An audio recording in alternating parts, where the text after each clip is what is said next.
ভাই, বিকাশের অফিসে আমি ফোন দিছি, ওরা বলছে যে এখনো অ্যাকাউন্টে জমা হয় নাই। আর সাধারণত রেমিটেন্সের ক্ষেত্রে দেখা যায় আপনার ওরা দ্রুত রিলিজ করে দেয়। তো আমার মনে হয় আপনার ওইখানে একটু খোঁজ নেন যে সেন্ডটা হয়েছে নাকি আসলে। হ্যাঁ, আসসালামু আলাইকুম নূর ভাই। ভাই, আপনি যেহেতু সেন্ডার, আপনার অ্যাক্সেসটাই বেশি থাকবে। তো আপনি প্রয়োজনে যদি না হয়ে থাকে তাহলে চাইলে উপরের যে ডাচ বাংলা ব্যাংকের অ্যাকাউন্টটা দিলাম ওইটা তো একটু পাঠাতে পারেন। আমাদের তো কালকেই প্রোগ্রাম, টাকা পয়সা তো কালকেই লাগছিল, আপনি একটু দেখেন। কালকের সমাবেশটা আমাদের ওইখানে একটু খরচ টরচ, এই জন্য টাকাটা একটু জরুরি প্রয়োজন। তো কিছু টাকা যদি সম্ভব হয় ডাচ বাংলা ওখানে দিয়ে দেন। আসসালামু আলাইকুম। কণ্ঠটা নিশ্চয়ই আপনাদের কাছে চেনা চেনা লাগে। এই বিষয়টা আজকে এইভাবে আনতে চাইনি। এটা আনার কারণ হচ্ছে ওর কিছু ছোট লোকই গতকালকে সে একটা পোস্ট করেছে, ওই তার ফেসবুকে গিয়ে পোস্টটা পড়ে আসলে তারপরে দেখবেন। সে হলো নবাব সিরাজউদ্দৌলার উত্তরসূরি, তার বংশেরই লোক। তার বাপের বিশাল জমিদারি আছে। হ্যাঁ, ওর বাপ থাকতে হইলো বাউফলে, সেই কালাইয়া থেকে তারপরে ওইখানে থাকতে পারে না, চলে গেছে আপনার একদম চরের মধ্যে। ওই আছে না আপনার খাস জমি, সেই খাস জমিতে সেখানেই বড় হয়েছে, সেখানেই থাকে, সেইখানেই তার বাড়ি। এখন সে শ্বশুর বাড়িতে টাকা পয়সা দিয়া টিয়া বিকাশে টাকা টুকা দিয়া ঘরটর করেছে। আর কোথায় কি করেছে, কাতারে ব্যবসা, দুবাইতে ব্যবসা, ভাইদেরকে রেন্টেকারের ব্যবসা করে দিয়েছে, কালিয়া করে তার রেন্টেকারের অফিস আছে, বিশাল এলাহি কারবার।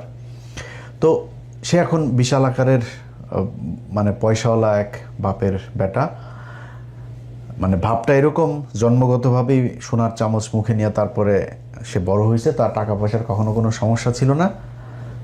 আমাদের ভিক্ষার টাকা তোর পকেটের মধ্যে। সে কালকে পোস্টে লিখেছে, আমরা এখানে আমি কাজ করে খাই, কামলা দিয়া খাই না, তুচ্ছ তাচ্ছিল্য করে ভাই বেটা, কামলা দিয়া না, আমেরিকায় মানে যত ধরনের কষ্ট আছে সব কষ্ট করে তারপরে স্ট্রাগল করে তারপরে দেশের জন্য কাজ করেছে। সেই টাকা, সেই কষ্টের টাকা তোরে পাঠাইছি, তোরা আবার সেই টাকা নিয়ে জালিয়াতি করছিস। আমার কথা না, ওর দলের লোকজন তারা বলেছে।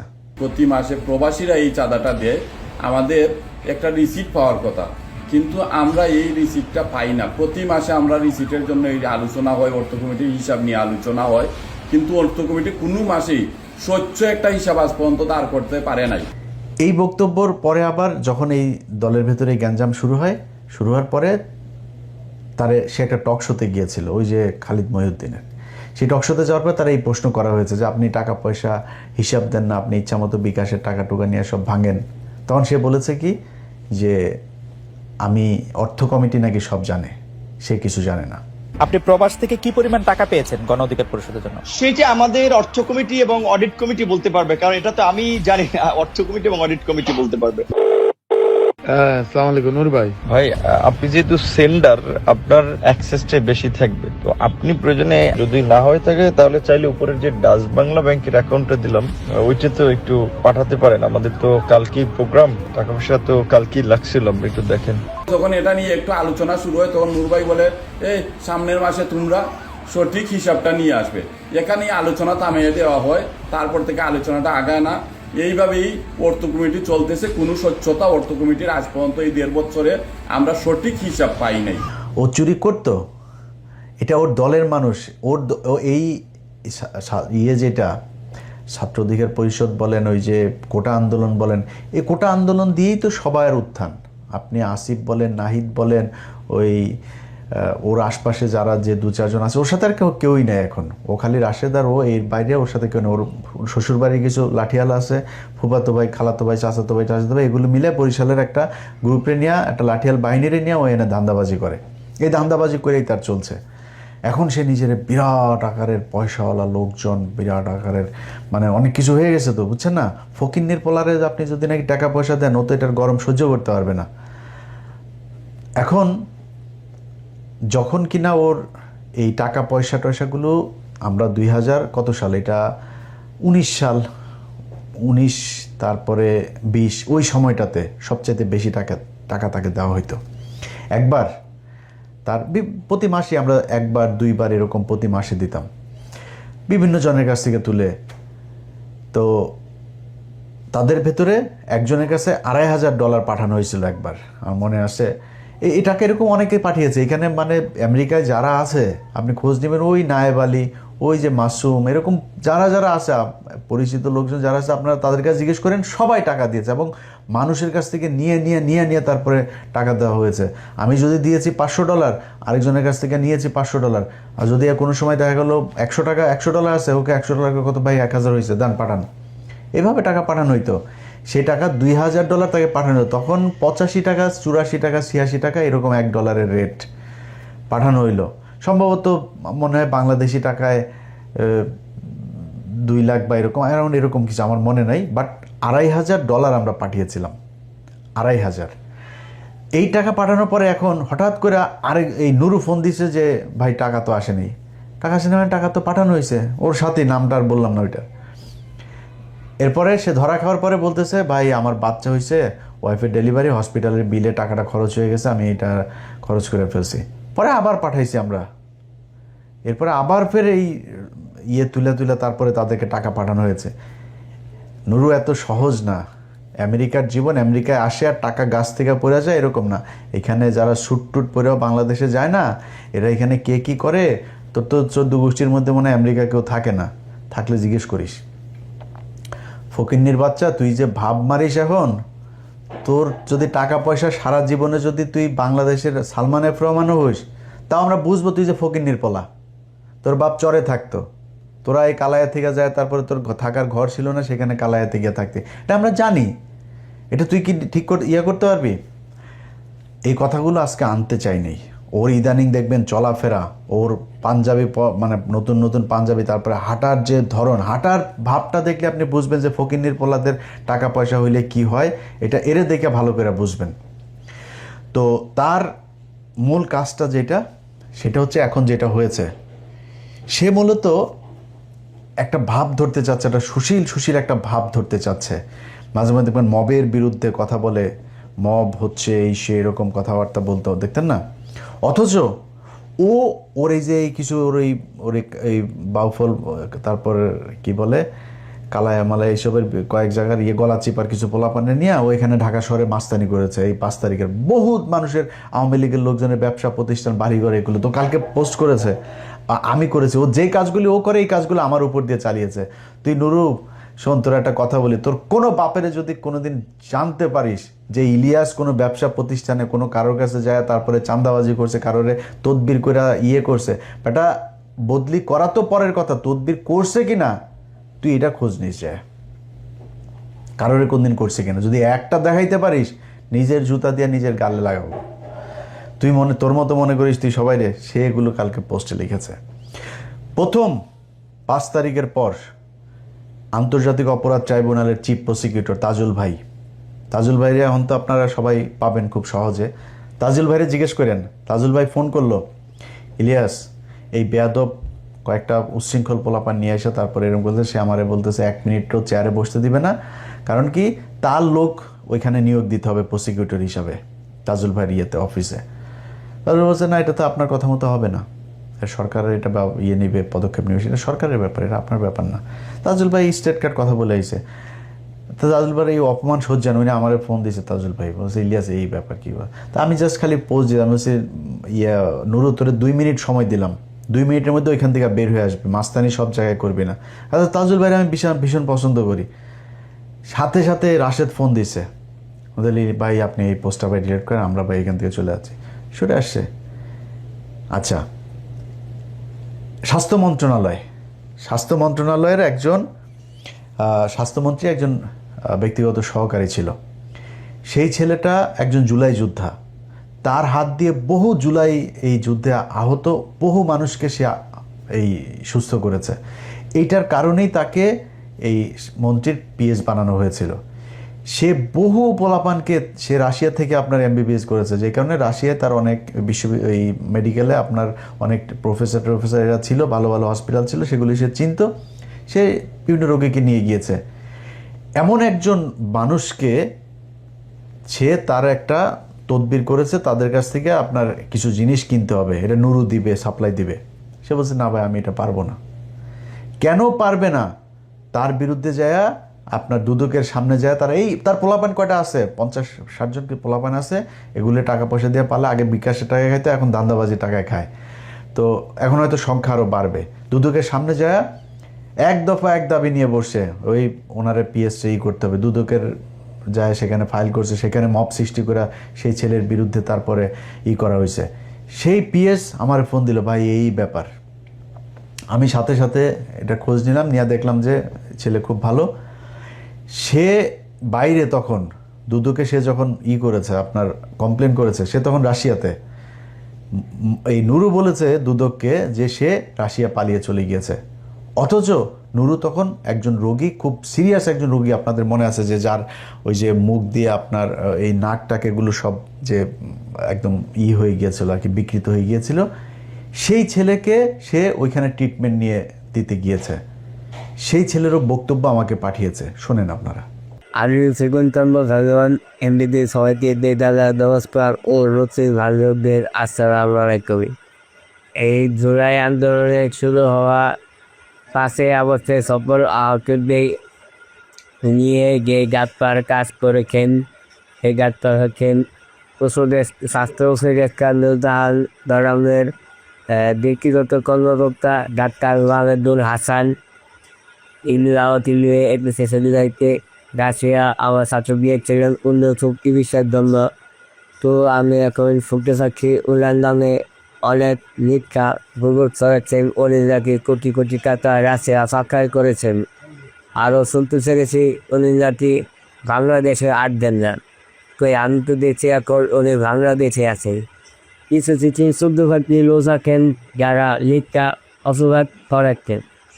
আমি চাই এসবের সঙ্গে দেখতে বিষয় যে তারা যেন একজন মানুষকে কাটতি থেকে বরখাস্ত করা দেয়, গেল থেকে ঠিকমত কিছু নিয়ে খাটরি। কারণ এই বিষয়টি কিছু করলাম, তাহলে এটা আমাদের দেশের জন্য খুবই দুঃখজনক।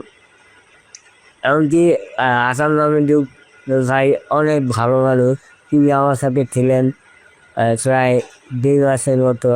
সেখানে আমি দেখেছি উনি অনেক ভালো মানুষ।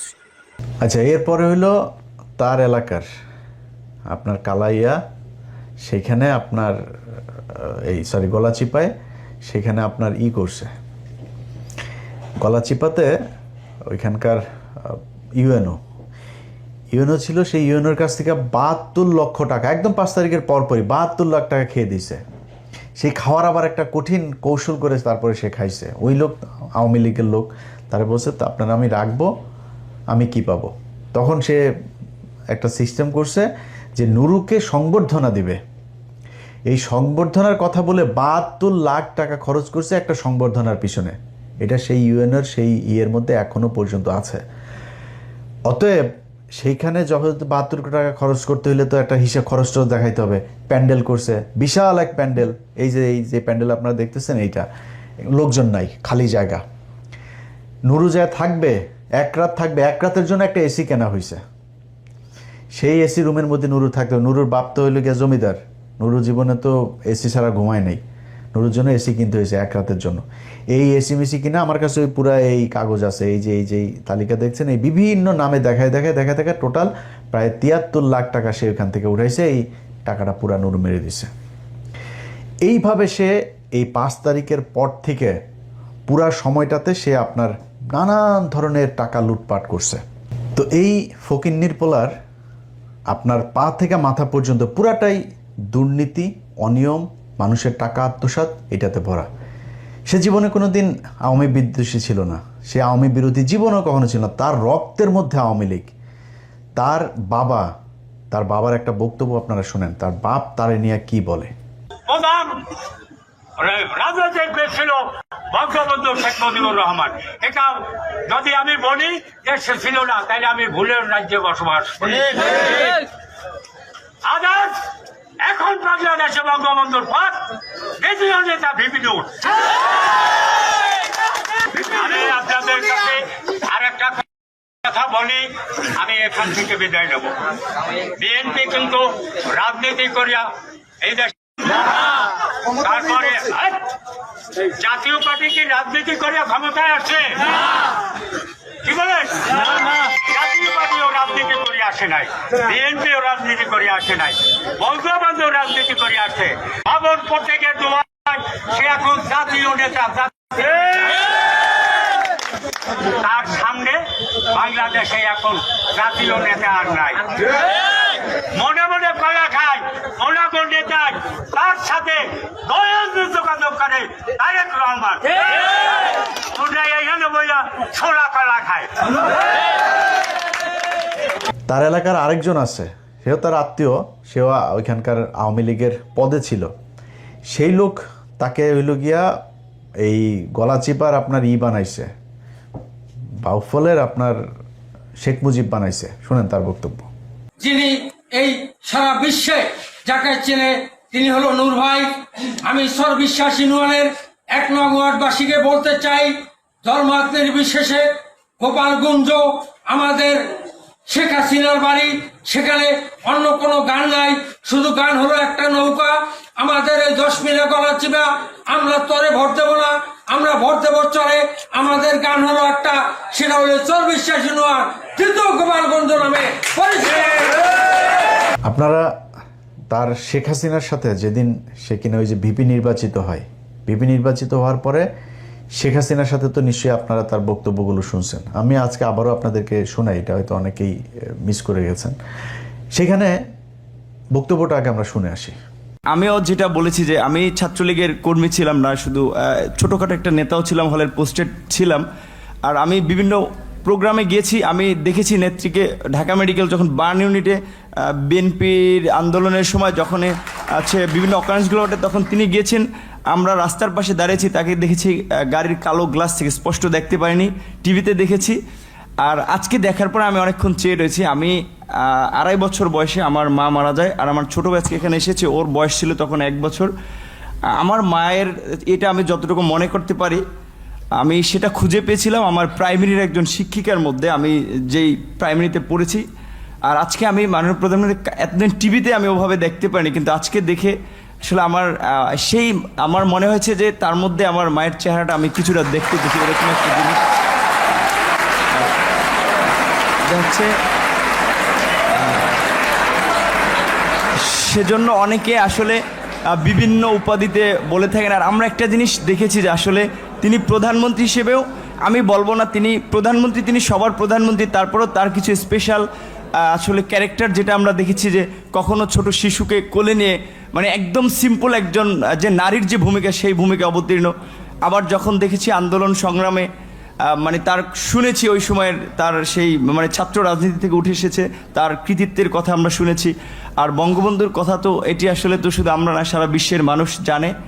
আর তার সুযোগ্য কন্যা যদিও শেখ রেহেনা আপা আমরা রয়েছে, কিন্তু এটি তো আমরা মানে সবার মধ্যে সব গুণ এককভাবে থাকে না, কিন্তু আপা আমরা মনে করি যে আসলে যেটা বঙ্গবন্ধুর মধ্যে অনেকে বলে যেটা ছিল, তার পুরোটা মনে হয় যে আমাদের নেত্রী পেয়েছেন। আমার আপার প্রতি অনুরোধ থাকবে যে আসলে অনেকে, যেটা আমি আপা বলতে চাইনি, কারণ আমি আসলে মানে মায়ের ওই জায়গাটাকে তাকে দেখতে চেয়েছিলাম, কিন্তু সবাই ছাত্রলীগ, আমিও যেটি করেছি সবাই আপা আপা বলে, এই জন্য আমার মুখ থেকে ঘটনাটা বের হয়েছে যে আমার ছাত্রলীগের ভাই বন্ধুরাও কেন যেন আমাকে আসলে জামাত শিবির বানানোর জন্য তারা খুব একটি অপপ্রচার করেছিল। তাদের ছাত্রলীগের এতগুলো এরকম একটা পোস্টে থাকা অবস্থায়, আর আপনারা দেখেছেন যে আমার পরিবারের, আমি আশা করি যে মাননীয় প্রধানমন্ত্রীর কাছে আমার পরিবারের সকলের মোটামুটি একটা তথ্য আছে, সেখানে দেখেছেন যে আমার পরিবার আসলে মানে পুরো পরিবারে ছিল আওয়ামী ব্যাকগ্রাউন্ডের। কিন্তু আসলে আমি অনেক কথাই বলতে চেয়েছিলাম, কিন্তু আবেগ ভালোবাসায় অনেক কিছুই ভুলে যাচ্ছি। জয় বাংলা, জয় বঙ্গবন্ধু। আর আমি প্রধানমন্ত্রীর অনেকটা প্রোটোকল, এই কারণে আমি অনেকটা আমার একটু ইচ্ছা ছিল যে বঙ্গবন্ধু শেখ মুজিবুর রহমানকে কখনো তো দেখিনি, তার কথা শুনেছি। আর তার গান যেটি আমি ক্লাস 5-এ একটা গান খুব ভালো লেগেছিল, আমাদের স্কুলের মাঠে মুক্তিযোদ্ধা সংসদ সন্তান কমান্ডের আয়োজনে একটা প্রোগ্রাম ছিল, ওখানে এরকম একটা গান ছিল, যদি রাত পোহালে শোনা যেত বঙ্গবন্ধু মরেনি, তাহলে আমরা পেতাম জাতির পিতা বিশ্ব পেত মহান নেতা, এরকম একটি গান। আর বঙ্গবন্ধুর প্রেমে তো সবাই পড়েছে। আর আমার যেহেতু আমি বলেছি আমার মাকে আমি সেই 2.5 বছর বয়সে হারিয়েছি, আমাদের প্রথমে আমার ইচ্ছা ছিল যে আমি মাননীয় প্রধানমন্ত্রীকে, যেমন ভারতের নরেন্দ্র মোদী আমরা দেখেছিলাম মাননীয় প্রধানমন্ত্রী যখন গিয়েছেন কোনো রকম প্রোটোকল ব্রেক করেই তিনি তাকে ওয়েলকাম জানিয়েছিল, আমার একটা ইচ্ছা ছিল তাকে মানে একদম ঝটিকা আগে তাকে সালাম করাটা, কিন্তু আমি ভাবছি তার পিছনে যেহেতু তার নিরাপত্তা রক্ষীরা রয়েছে সেটা বিঘ্ন ঘটবে কিনা, এই জন্য আমি যাইনি। আমি একটু প্রধানমন্ত্রী আপনাকে একটু, যেহেতু আমার মা নাই, আমি বলেছি আমার সেই মাতৃত্বের ছায়াটা আমি দুজনের ব্যক্তির মধ্যে খুঁজে পেয়েছি, সেটা আমার শিক্ষিকা এবং হচ্ছে আপনি। আমি একটু আপনাকে সালাম করতে চাই।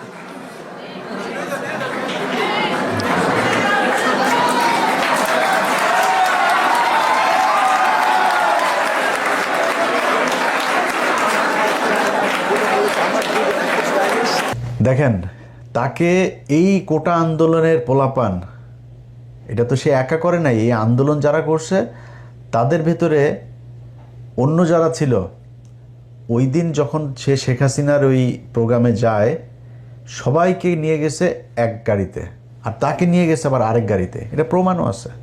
ছাত্রলীগ নেতারা ঢাকা বিশ্ববিদ্যালয়ের বাসে করে গণভবনে গেলেও ভিপি নুরুল হক ও সমাজসেবা সম্পাদক আক্তার হোসেন যান আলাদা গাড়িতে। এই আলাদা গাড়িতে নেওয়ার কারণ হচ্ছে তারে শেখ হাসিনা ওই দিনই তাকে পারচেজ করে, সে ওই দিন তার কাছে বিক্রি হয়ে যায়, এবং যেই কারণে যারা তার সাথে এতদিন আন্দোলন করছিল তারা আবার ঢাকা বিশ্ববিদ্যালয়ে পরের দিন সংবাদ সম্মেলন করে এটার অভিযোগ করে। কিন্তু আমরা মনে করি তিনি যে বক্তব্য পূর্বে দিয়েছেন এবং গতকাল যে বক্তব্য দিয়েছেন এটি এক ধরনের মানে টোটাল আন্দোলন স্পিরিটের জন্য ক্ষতিকর বলে আমরা মনে করি। যে আন্দোলনটা যে গতিতে যাচ্ছিল এবং তার মুখের দিকে সারা দেশে ঢাকা বিশ্ববিদ্যালয়ের ছাত্র সমাজ তাকিয়েছিল, এটি ঢাকা বিশ্ববিদ্যালয়ের ছাত্র সমাজকে যথেষ্টভাবে হতাশ করেছে বলে আমরা মনে করি। তার সাথে গতকাল তিনি গণভবনে বক্তব্য দেওয়ার পরে তার সাথে আমরা এখনো মিটিংয়ে বসতে পারিনি। তার সাথে আমরা বারবার যোগাযোগ করার চেষ্টা করেছি যে আপনি যে বক্তব্যটা দিয়েছেন এই বক্তব্য কি আপনি নিজে স্বীকার করে দিচ্ছেন, তার মানে আপনি কি চান না যে আন্দোলনটা চলুক কি চলুক না। তিনি এখনো আমাদের সামনে এটি স্পষ্ট করেননি। যেহেতু তিনি স্পষ্ট করেননি, আমরা মিডিয়ার মধ্য দিয়ে যে বক্তব্য, গণভবনে প্রধান বক্তব্য যেটি পেয়েছি এটি যথেষ্ট সাংঘর্ষিক। এখন তিনি যদি এই বক্তব্যকে ধরে রাখেন তো নিশ্চয়ই সেটা ছাত্রদের যে স্পিরিট সেটার সাথে প্রতারণাপূর্ণ।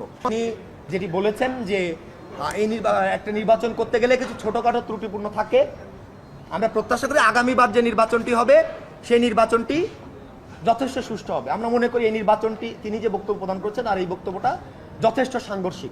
আমরা প্রত্যাশা করেছিলাম তিনি যে গণভবনে গিয়েছেন তিনি হয়তো গিয়ে এই যে পুনর্নির্বাচনের দাবিটি তিনি হয়তো ওখানেও তুলে ধরবেন, ওইটা দৃঢ়ভাবে পুনর্ব্যক্ত করবেন, কিন্তু তিনি সেটা না করবার মধ্য দিয়ে এক ধরনের ভাই যেটা বললেন যে এক ধরনের এইটা ছাত্রদের যে স্পিরিটের সঙ্গে এক ধরনের তিনি দ্বিচারিতা করেছেন।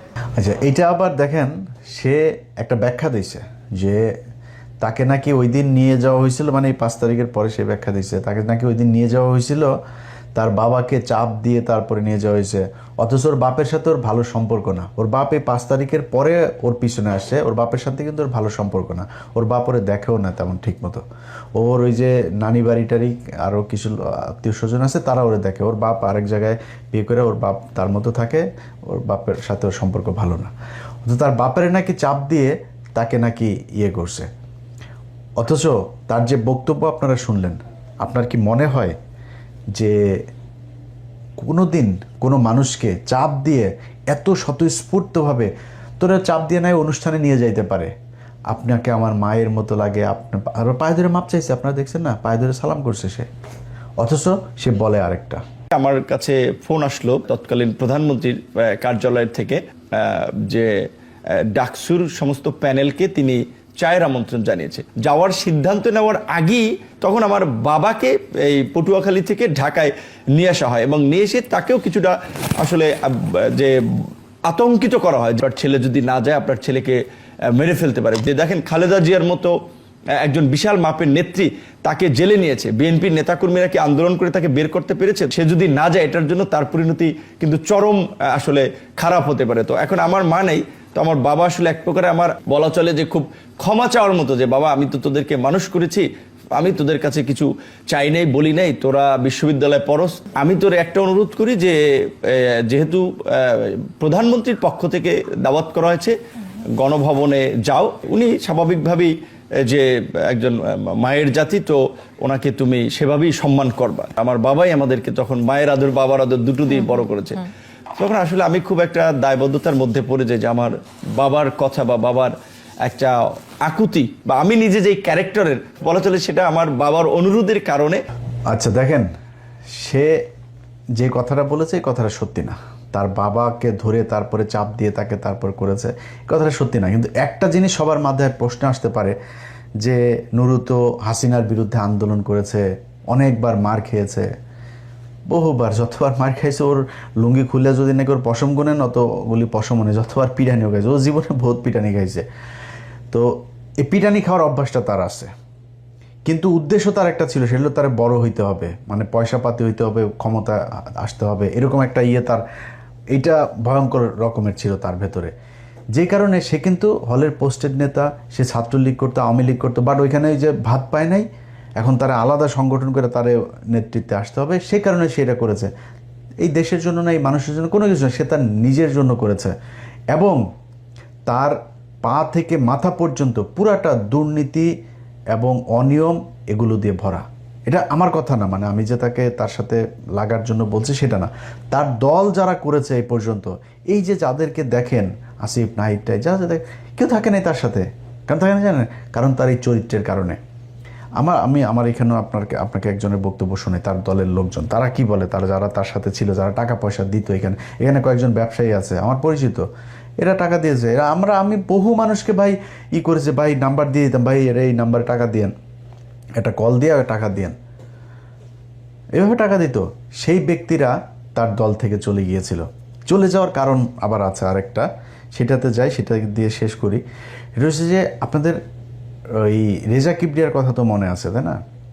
রেজা কিবরিয়া যখন দলে আসে, রেজা কিবরিয়া কিন্তু খুব ইন্ডিয়া বিরোধী একটা মানুষ, তো সে বারবার প্রকাশ্যে বলতো যে তার বাপকে খুন করেছে, আওয়ামী লীগ মেরেছে, বিএনপির কেউ তার বাপকে মারে নাই, এই কথাগুলো কিন্তু সে বলতো। এই কারণে তাকে দেখতে পারতো না। তখন এই নূরের সাথে হাসিনার সম্পর্ক খুব ভালো, এবং হাসিনা তখন নুরুকে পুরো একদম কিনে ফেলেছে। ওই সময়টাতে যখন রেজা কিবরিয়া এসে দলে ঢুকার পরে ইন্ডিয়া রেজা কিবরিয়াকে থাকতে দিবে না। একজন ব্যক্তিকে ঢুকাইলো, তার নাম হলো বিপ্লব কুমার পোদ্দার। সে বিপ্লব কুমার পোদ্দার হঠাৎ করে এসে দলের ভিতরে একদম প্রথম সারিতে চলে আসলো, তার পাশে বসে থাকে। এই লোকটা যখন আসার পরে রেজা কিবরিয়াকে বাদ দিয়ে দিবে। যখন রেজা কিবরিয়াকে বাদ দিয়ে দিবে বলছে, তখন আবার আমরা একটু রিয়েক্ট করলাম যে আপনারা এটা বাদ দিচ্ছেন কেন? এটা বাদ দেওয়ার পরে ওর দলের ভেতরে কিছু মানুষজন ওর থেকে বের হয়ে গেলে, এখানকার আমার পরিচিত কিছু ব্যবসায়ীরাও বের হয়ে যাবে, এবং এরা তখন বললো যে আমরা ওরা টাকা পয়সা দিব না, আমরা আগের টাকা পয়সার হিসাব চাই। এই টাকা পয়সার হিসাব যখন চাইছে, সে টাকা পয়সার হিসাব দিবে না, টাকা পয়সার হিসাব তার কাছে নাইও, সে দিতে পারবেও না। তো তারা করলো কি, তারা দল থেকে বের হয়ে গেল, এবং তারা সরাসরি অভিযোগ করেছে এই অভিযোগগুলো। এনিওয়ে, আমি উনাকে প্রতি মাসে আমি টাকা দিতাম দলের জন্য, কিন্তু উনার নামে, উনার অ্যাকাউন্টে, উনার বিকাশ নম্বরে আমি টাকা দিতাম। সো এটা আজ থেকে আমি আর দিব না, এমনকি আমি উনার সাথে কোনো দল করব না, এই দলের মধ্যে আমি নাই। উনি জাতির কাছে আইসা মাফ চাও, যদি জাতি মাফ করে দেয় ভালো, আর এইরকম দেশের গাদ্দারের সাথে আমি কাজ করব না। আর যদি আপনারা প্রমাণ সহকারে রিসিপ্ট সবকিছু দেখতে চান, আমি দিয়া দিব ইনশাল্লাহ, এবং কি প্রুফ সবকিছু আছে। আমি উনাকে প্রতি মাসে টাকা দিতাম, উনি একটা টাকাও দলের মধ্যে দেয় নাই। আমরা আমেরিকা থেকে অনেক টাকা পয়সা এই দলের জন্য দিয়েছি, যেটার এখন পর্যন্ত আমরা কোনো হিসাব পাইনি, অর্থ কমিটির কাছেও পাইনি, নূরের কাছেও পাইনি। আমরা বিকাশের মাধ্যমে, বাই অ্যাকাউন্টের মাধ্যমে, বাই পিন নম্বরের মাধ্যমে আমরা লক্ষ লক্ষ টাকা এই দলের জন্য দিয়েছি। আমরা আর কোনো টাকা পয়সা এই দলের জন্য খরচ করব না, কারণ এই দলটা এখন এনডিআর হাতে চলে গেছে। আর সদস্য সচিব এটাই করতেছে, এনডিআর রয় ওনাকে যে মেসেজটা দিতেছে এটাই উনি করতেছে। আপনারা দেখেন যে উনি ডক্টর রেজা কিবরিয়া, ওনাকেও বের করার ফায়দারা উনি করতেছে, আসলে উনি করতেছে না, এটা রোর মাধ্যমে হয়েছে, কারণ রেজা কিবরিয়া এগেনস্ট অফ র। আচ্ছা, খালি রয়ের বিষয়টাই না, তার সাথে আবার মুসাদের বিষয়টাও কিন্তু এখানে আসছে, তাদের সাথেও সে দেখা করছে, এবং সে তার লোকজন যাদের টাকায়, যাদের প্লেনের ভাড়ায় সে ওখানে গেছে, তাদেরকে পর্যন্ত রাখে নাই। সে গোপনে যায় মুসাদের সাথে, ওই যে মেহেন্দি সাপাদির সাথে দেখা করে আসছে, সেটা তার দলের লোকজন বলছে। মিটিং এ ছিলেন কতক্ষণ আপনি মেহেন্দির সাথে? 40-45 মিনিট। ছবি তুলে নেয় মেহেন্দির সাথে? একটা বোধহয় তোলা হয়েছিল আমাদের। হ্যাঁ, ওইটা আমাকে দিবেন, ওইটা আমি ড্যানিয়েলকে পাঠাবো, ড্যানিয়েলকে আপনার নাম্বার দেব, আমি বলবো যে আমাদের লোক, ঠিক আছে? ড্যানিয়েল আপনার সাথে ফোন দিবে। He was meeting with Safadi about this issue. And there was other meeting took place, I think, in Dubai, in Qatar, in India. Mehedi and সাফাদির সাথে আমার মিটিং হয়েছে, আমার বৈঠক হয়েছে, আমার কথা হয়েছে, আমার আলোচনা হয়েছে, তো তাতে কি হয়েছে? 11 ডিসেম্বর নূর ভাই আমাকে এসএমএস করে জানালেন যে জীবন ভাই 16-17 তারিখ যদি আপনি ফ্রি থাকেন তাহলে আমরা উমরার উদ্দেশ্যে মক্কা চলে যাব, সেখান থেকে হজ করে আমরা আমাদের এই সাংগঠনিক কার্যক্রম শুরু করব। আমি বললাম ঠিক আছে, আমরা চলে যাবো, সমস্যা নেই। তো যখন তারিখটা কাছাকাছি আসলো তখন আমাকে তিনি 19 তারিখে ফোন দিলেন, বললেন জীবন ভাই আমি চলে যাচ্ছি, একজন ভালো ডোনার পাওয়া গেছে যে কিনা আমার টোটাল ফেয়ারটা বেয়ার করবে। তখন আমাকে বললেন আমার তো কিছু অ্যাপয়েন্টমেন্ট আছে, যেহেতু আমরা একসঙ্গে যাচ্ছি আপনাকে বলা উচিত, এখানে আমার মুসাদ সহ বিভিন্ন গোয়েন্দা সংস্থার সঙ্গে দেখা হবে, আমাদের একসঙ্গে যেতে হবে। তো আমি ওনাকে স্ট্রেট বলে দিয়েছিলাম ওই সময় যে জি না, আমরা তো হজ করতে যাচ্ছি, এই মুহূর্তে আমি এই ধর্মীয় অনুভূতি এবং রাষ্ট্রীয় বিরোধী কোনো কর্মকাণ্ডে অংশগ্রহণ করবো না, আপনি কাতার চলে যান আর আমি মক্কা চলে যাই। তখন উনি কাতারে প্রবেশ করলেন আর আমি মক্কার উদ্দেশ্যে রওনা করলাম। আমি মক্কায় 18 দিন থাকার পর উনি মক্কা যখন আসলেন তখন আমার সঙ্গে দেখাও ওনার হয় নাই। তো টোটাল সাংগঠনিক সফরটা আমাদের একসঙ্গে ছিল, কিন্তু আমরা একে অন্যের সঙ্গে কখনো দেখা হয়নি, কারণ একটাই বিষয়, আমি ওনার সঙ্গে দ্বিমত পোষণ করেছিলাম। তাই এবার এই যে বিভিন্ন দেশের গোয়েন্দা সংস্থা এবং যারা আমাদের শত্রু হিসাবে আমরা যাদেরকে ট্রিট করি, সেই সব দেশের গোয়েন্দা সংস্থার সাথে যায় যেই নেতা তারপরে গোপন গোপন বৈঠক করে, সেই বৈঠকে কি কথা হয়েছে কি আমাদের দেশের মানুষকে আজও পর্যন্ত সেটা জানতে দেওয়া হয় নাই। এবং হাসিনাও কিন্তু তাকে কিছু বলে নাই, কারণ হাসিনার সেই রয়ই তাকে সেই মিটিংগুলো করাইছে, যে কারণে তাদের কোনো সমস্যা নেই। সে কিন্তু এখান থেকে আসার পরে বিমানবন্দর থেকে তাকে অফিসে নিয়ে যাওয়া হয়েছে, তারপরে সেখান থেকে নিয়ে যাওয়া হয়েছে ভারতীয় হাই কমিশনে, তার লোকজন বলছে এগুলি। দুবাইতে আইসা যে মেহেদী সাফাদির সাথে মিটিং করলেন, প্লাস ওইখান থেকে যাওয়ার পর বাংলাদেশে এনডিআর বা গোয়েন্দা বা হাই কমিশনারের সাথে মিটিং করলেন, এটা কিন্তু আমাদের দলের জন্য কাম্যকর নয়। উনি যে কাজটা করছেন দেশদ্রোহী, তাই আমি খুবই দুঃখ পাইছি। দেখতেছেন কিছুদিন থেকেই আমাদের গণ অধিকার পরিষদে একটা বিশৃঙ্খলার সৃষ্টি হয়েছে। দুঃখজনক হলে বিষয়টা সত্যি, বিপ্লব কুমার পোদ্দার উনি যখনই আমাদের দলে আসলেন তারপর থেকে আমাদের দলের সমস্যাটা শুরু হয়েছে। কারণ বিপ্লব কুমার পোদ্দার উনি একজন রোড এজেন্ট, আমাদের সদস্য সচিব বিপি নুরুল হক নূর উনিও একজন রোড এজেন্ট। উনি ইন্ডিয়ান হাই কমিশনার সঙ্গে দেখা করেছেন, রোড সঙ্গে ওনার কন্টিনিউ যোগাযোগ আছে। উনি ডাম বাম কিছু বুঝতেছেন না, উনি যা ইচ্ছা তাই করতেছে। এটার একমাত্র কারণ হয়েছে ওনার যে মিশনটা, যে ওনার মিশনটা না, রোড যে মিশনটা, এই মিশনটাইকে কিন্তু উনি কমপ্লিট করতেছে। এই হচ্ছে নুরুর আসল চরিত্র। এবার বাকিটা আপনাদের। নুরু এখন মন্ত্রী হয়ে গেছে, মন্ত্রী এসে নিজের মনে করছে সে কুয়ার ব্যাংক, সে এটা মনে করারই বিষয়, বাট দিন এটাই শেষ না। নুরু, তোমার কপালে ওই আগে যেরকম খাইতে না, ওই জিনিস তোমার কপালে আরও বহুত আছে। ওই যে গলা চিপার লোকজনই তোমারে খাইয়ে দেবে। বিএনপির লোকজনের সাথে তোমার এখন হালকা পাতলা বাদে না, হালকা পাতলা না, ভারী ভারী খাওয়া তুমি সামনে। আল্লাহ যদি বাঁচায় রাখে এগুলো দেখব। তো শেষ করার আগে খালি তোমার একটা জিনিস বলে রাখি, যে তুমি আমার নিয়ে যখন কথা বলবা না, তো তুমি হিসাব করবা, হ্যাঁ, যে তুমি কারে নিয়ে কথা বলতেছো। ধরো কথার কথা তুমি আমার টাকা পয়সা নিয়ে কথা বলবা, আমার বাপের কি আছে ওইটাকে একটু খোঁজ নিবা। হ্যাঁ, আমার কি আছে, আমার কয়টা টাকা আছে সেটাও আবার খোঁজ নিবা। মানে আমি তো এখানে কাজ করি, তাই না? আমার কাজ করার মধ্যে আমার তার হাজার হাজার কোটি টাকা নেই, কিন্তু যেটুকু আছে সেটা আমার কাজ করে তারপরে যতটুকু আমি উপার্জন করছি ওইটা কতটুকু আছে, তুমি কি কাজ করো ওইটা একটু হিসাব করবা। ভিক্ষা করে খাইয়া, যার কাছ থেকে ভিক্ষা চায়া খাও, তারে নিয়ে আবার টাকা পয়সা, তুই একটা অন্য আলাপ করতে পারতি। তুই কালকে ফেসবুকের পোস্টে তুই তহিদ আফ্রিদিরে ছাড়াইছিস, সেই তহিদ আফ্রিদিকে ছাড়াইতে গিয়া তারপরে কয় টাকা নিছিস না নিছিস, কি করছিস, তহিদ আফ্রিদি কি ছাড়া পাইছে কিনা, তোর পোস্টে কিন্তু সেই আলোচনায়। আমি তোরে এখন নতুন করে ধরছি কেন, কারণ আমি আপনাদেরকে এই ভিডিওর মাধ্যমে জানাই রাখি, তহিদ আফ্রিদি জামিনে বের হয়ে গিয়েছে। তাকে খুব সুকৌশলে দেশ থেকে বের করে, আমি জানি না সে দেশ থেকে বের হইতে পারছে কিনা, বাট তাকে সুকৌশলে দেশ থেকে বের করার চেষ্টা চলছে। এই নুরু করেছে সব কিছুর একদম অর্গানাইজ করেছে এই নুরু।